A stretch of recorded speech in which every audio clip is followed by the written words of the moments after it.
Hi, Charlene here from Radical Feng Shui with Charlene YouTube channel. If you're seeing this on Instagram or Facebook, go to my YouTube channel. Please subscribe. I'd really appreciate it. This is my last video in my little series on cultural antidotes and superstitions and how some of them actually have a really good Feng Shui reasoning for doing things. Now, mirrors is a big one in Feng Shui. In fact, my business name, Adarsha, is Sanskrit for mirror. And I've had that business name since 1997. And the deepest thing for me is that we can magnify space with mirrors. We can activate a corner with a dead corner with mirrors and lighting, but really we're mirrors of each other. And so I'm here to mirror back the things that you might want to learn. And so I'll go on with my superstitions, but mirrors in bedrooms. For me, I cover them up. Now, my original reason for that is that if you wake up in the middle of the night and you pass a mirror and you see yourself, you're in the dream time and you don't want to shock your spirit into being awake. So that's my biggest thing. I'm not saying not to use mirrors in the bedroom. If you want to get kinky with them, I think that's just fun and fine. Just cover them up after you're done. But for some cultures, they believe that mirrors are just not good for relationships.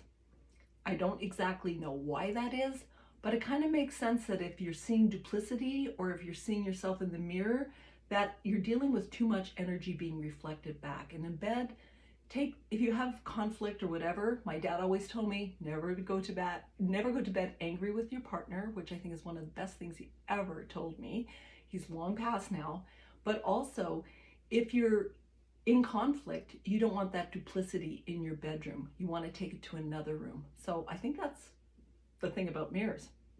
One of the other things is an unmade bed. You should always make your bed in Feng Shui. I'm guilty, I don't do it all the time, but when you go back to bed and you come back to a made bed, you're coming back to that joy and pleasure. But if you're coming back to an unmade bed, you're kind of taking the energy from last night and it's just kind of brings your chi flow down a little bit. Whereas you're coming back to a beautifully made bed, even if you have to toss 25 pillows on the floor. Some people use a lot of pillows. That you're entering your dream time and your dream space through a beautiful presentation. So I think that's a great idea. Now, the last thing I'm going to talk about is the use of cactuses as plants in a home.